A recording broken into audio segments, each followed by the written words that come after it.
S ವೀಕ್ಷಕರೇ, ಗಮನಿಸ್ತಾ ಇದ್ದೀವಿ ಇಡೀ ದೇಶದಲ್ಲಿ ಬಿಜೆಪಿ ನಾಗಾಲೋಟವನ್ನ ತಡೆಯೋರು ಯಾರು ಇಲ್ಲ ಅಂತ ಹೇಳಿ ಬಿಜೆಪಿ ನಾಗಾಲೋಟ ಇನ್ನೂ ಕೂಡ ಕಂಟಿನ್ಯೂ ಆಗ್ತಾ ಇದೆ. ಸದ್ಯದ ಬ್ರೇಕಿಂಗ್ ನ್ಯೂಸ್, ಸದ್ಯದ ಟ್ರೆಂಡ್ ಏನ್ ಹೇಳ್ತಾ ಇದೆ ಗಮನಿಸ್ತಾ ಹೋಗೋಣ.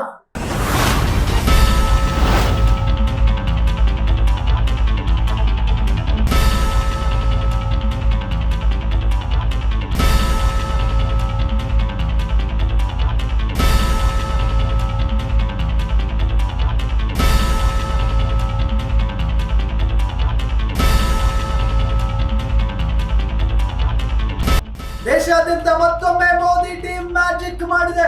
ಮುನ್ನಡೆಯಲ್ಲಿ ಸೆಂಚುರಿ ನಾಗಾಲೋಟ ಮುಂದುವರಿಸಿದೆ ಬಿಜೆಪಿ. 115ರಲ್ಲಿ ಬಿಜೆಪಿ ಇದೆ. 145 ಕ್ಷೇತ್ರಗಳಲ್ಲಿ ಎನ್ಡಿಎ ಕೂಟ ಮುನ್ನಡೆಯನ್ನ ಸಾಧಿಸಿರೋದು. ಬಿಜೆಪಿ ಅಭ್ಯರ್ಥಿಗಳು ಮಾತ್ರ 115 ಕ್ಷೇತ್ರಗಳಲ್ಲಿ ಮುನ್ನಡೆಯನ್ನ ಪಡೆದುಕೊಂಡಿದ್ದಾರೆ. ಎನ್ಡಿಎ ಮೈತ್ರಿಕೂಟ ಒಟ್ಟಾರೆಯಾಗಿ ಈ ಕ್ಷಣಕ್ಕೆ 145 ಕ್ಷೇತ್ರಗಳಲ್ಲಿ ಮುನ್ನಡೆಯನ್ನ ಪಡೆದುಕೊಂಡಿರುವುದು. 40 ಕ್ಷೇತ್ರಗಳಲ್ಲಿ ಕಾಂಗ್ರೆಸ್, 75 ಕ್ಷೇತ್ರಗಳಲ್ಲಿ ಇಂಡಿಯಾ ಕೂಟ ಮುನ್ನಡೆಯನ್ನ ಪಡೆದುಕೊಂಡಿದೆ. 13 ಕ್ಷೇತ್ರಗಳಲ್ಲಿ ಇತರೆ ಪಕ್ಷಗಳ ಅಭ್ಯರ್ಥಿಗಳು ಮುನ್ನಡೆಯನ್ನ ಕಾಯ್ದುಕೊಂಡಿದ್ದಾರೆ. ಮ್ಯಾಜಿಕ್ ನಂಬರ್ ನತ್ತ ಬಿಜೆಪಿ ಮೈತ್ರಿಕೂಟ ದಾಪುಗಾಲನ್ನ ಇಟ್ಟಿದೆ. ಯಾರು ಗೆಲ್ತಾರೆ, ಯಾರು ಸೋಲ್ತಾರೆ, ಬಹಳಷ್ಟು ಕುತೂಹಲ ಅಂತೂ ಇದ್ದೇ ಇದೆ. ಯಾವ ಕ್ಷಣದಲ್ಲಿ ಏನ್ ಬೇಕಾದ್ರೂ ಆಗ್ಬಹುದು. ನಂಬರ್ ಗೇಮ್ ಇದು. ಯಾವ ಕ್ಷಣದಲ್ಲಾದ್ರೂ ಬಿಜೆಪಿ ಕೆಳಗಡೆ ಹೋಗ್ಬಹುದು, ಕಾಂಗ್ರೆಸ್ ಮೇಲ್ಗಡೆ ಬರಬಹುದು.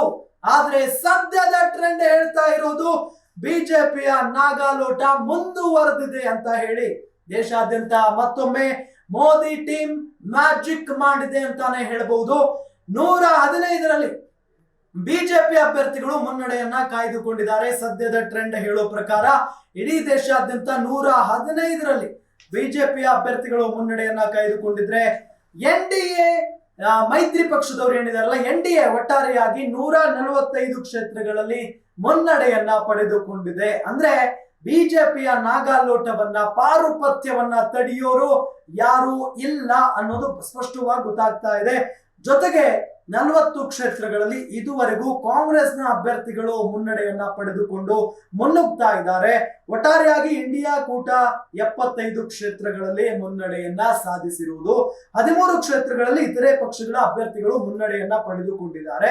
ಮ್ಯಾಜಿಕ್ ನಂಬರ್ ನತ್ತ ಬಿಜೆಪಿ ಮೈತ್ರಿಕೂಟ ದಾಪುಗಾಲನ್ನ ಇಡ್ತಾ ಇದೆ. 145 ಆಲ್ಮೋಸ್ಟ್ 145 ಕ್ಷೇತ್ರಗಳಲ್ಲಿ ಎನ್ಡಿಎ ಕೂಟ ಮುನ್ನಡೆಯನ್ನ ಪಡೆದುಕೊಂಡಿದೆ. ಇನ್ನೇನು ಕೆಲವೇ ಹೊತ್ತಿನಲ್ಲಿ, ಕೆಲವೇ ಗಂಟೆಗಳಲ್ಲಿ ಸ್ಪಷ್ಟವಾದಂತಹ ಫಲಿತಾಂಶ ನಿಮ್ಮ ಮುಂದೆ, ನಿಮ್ಮ ಮುಂದೆ ಬರುತ್ತೆ. ಆದ್ರೆ ಒಂದು ಕುತೂಹಲ ಇತ್ತು. ಈ ಬಾರಿ ಕಾಂಗ್ರೆಸ್ನ ನಾಯಕರು ಬಹಳಷ್ಟು ಆತ್ಮವಿಶ್ವಾಸದಿಂದ ಇದ್ರು. ಎಷ್ಟು ದೊಡ್ಡ ಮಟ್ಟದಲ್ಲಿ ಆರೋಪಗಳ ಸುರಿಮಳೆಗೈದ್ರು ಬಿಜೆಪಿಯ ನಾಯಕರ ಮೇಲೆ, ಅಫ್ಕೋರ್ಸ್ ಏನು ಪ್ರಧಾನಿ ನರೇಂದ್ರ ಮೋದಿ ಅವರ ಮೇಲೆ ಅನ್ನೋದನ್ನ ನಾವು ಗಮನಿಸಿದ್ವಿ. ಹಾಗಾಗಿ ಎಲ್ಲೊಂದ್ ಕಡೆ ಈ ಕಾಂಗ್ರೆಸ್ನ ಅಭ್ಯರ್ಥಿಗಳು ಒಂದ್ ಕಡೆ ಗ್ಯಾರಂಟಿ ಘೋಷಣೆ ಮಾಡಿದ್ರು, ಪ್ರಣಾಳಿಕೆ ಬಿಡುಗಡೆ ಮಾಡಿದ್ರು, ಜೊತೆಗೆ ಬಹಳಷ್ಟು ಆಶ್ವಾಸನೆಗಳನ್ನ ಕೊಟ್ರು. ಈ ಬಾರಿ ನಾವು ಗೆಲ್ತೀವಿ ಅಂತ ಹೇಳಿ ಬಹಳಷ್ಟು ಆತ್ಮವಿಶ್ವಾಸದಿಂದ ಮಾತನಾಡ್ತಾ ಇದ್ರು.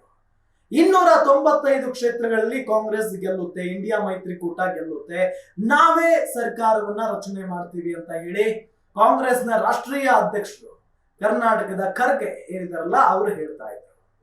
ಜೊತೆಗೆ ಸೋನಿಯಾ ಗಾಂಧಿ ಅವರಾಗಿರ್ಬೋದು, ರಾಹುಲ್ ಗಾಂಧಿ ಅವರಾಗಿರ್ಬೋದು, ಪ್ರಿಯಾಂಕಾ ಗಾಂಧಿ ವಾದ್ರಾ ಆಗಿರ್ಬೋದು, ಹೀಗೆ ಘಟಾನುಘಟಿ ಕಾಂಗ್ರೆಸ್ ನಾಯಕರು ಬಹಳಷ್ಟು ಆತ್ಮವಿಶ್ವಾಸದಿಂದ ಮಾತನಾಡ್ತಾ ಇರೋದನ್ನ ನಾವು ಗಮನಿಸಿದ್ವಿ.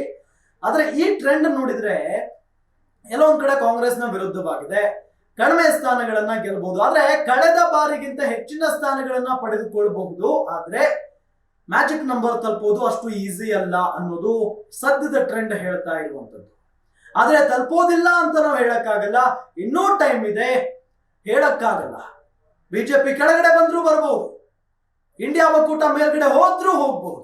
ಆದ್ರೆ ಈ ಟ್ರೆಂಡ್ ಬಿಜೆಪಿ ನಾಗಾಲೋಟ ಕಂಟಿನ್ಯೂ ಆಗಿ ಹೋಗ್ತಾನೆ ಇದೆ ಅಂತ ಹೇಳ್ತಾ ಇದೆ. ನರೇಂದ್ರ ಮೋದಿ ಅವರು ಕೂಡ ಏನು ಕೈ ಕಟ್ಟಿ ಕೂರ್ಲಿಲ್ಲ. ಈ ಬಾರಿ ಸೋಲ್ತೀವೋ ಗೆಲ್ತೀವೋ, ಆದ್ರೆ ಪ್ರಚಾರವನ್ನ ಮಾತ್ರ ಅಬ್ಬರದಿಂದಾನೇ ಮಾಡಿದ್ರು ನರೇಂದ್ರ ಮೋದಿ ಅವರು. ಜೊತೆಗೆ ಅಮಿತ್ ಶಾ ಅವರು, ರಾಜನಾಥ್ ಸಿಂಗ್, ಹೀಗೆ ಘಟಾನುಘಟಿ ನಾಯಕರು. ನಮ್ಮ ರಾಜ್ಯ ಬಹಳ ಇಂಟ್ರೆಸ್ಟಿಂಗ್ ಇದೆ. ನಮ್ಮ ರಾಜ್ಯದಲ್ಲಿ ಬಿಜೆಪಿ ಹೆಚ್ಚು ಸ್ಥಾನಗಳನ್ನ ಗೆದ್ದೇ ಗೆಲ್ಲಬೇಕು, ಗೆಲ್ಲಿಸಲೇಬೇಕು ಅನ್ನೋದು ವಿಜೇಂದ್ರ ಮತ್ತು ಅಶೋಕ್ ಅವರ ಜವಾಬ್ದಾರಿಯಾಗಿತ್ತು. ಅಕಸ್ಮಾತ್ ಆಗಿ ಕಾಂಗ್ರೆಸ್ಗಿಂತ ಒಂದೇ ಒಂದು ಕ್ಷೇತ್ರ ಕಡಿಮೆ ಬಂದ್ರೂ ಕೂಡ ಬಿಜೆಪಿ ಅವರ ಬುಡ ಅಳ್ಳಾಡುತ್ತೆ. ರಾಜ್ಯ ಬಿಜೆಪಿ ಅವರ ಬುಡ ಯಾಕೆ ಅಂತ ಹೇಳಿದ್ರೆ ವಿಧಾನಸಭಾ ಚುನಾವಣೆಯಲ್ಲಿ ಸೋತು ಬಿಟ್ಟರು ಬಿಜೆಪಿಯವರು.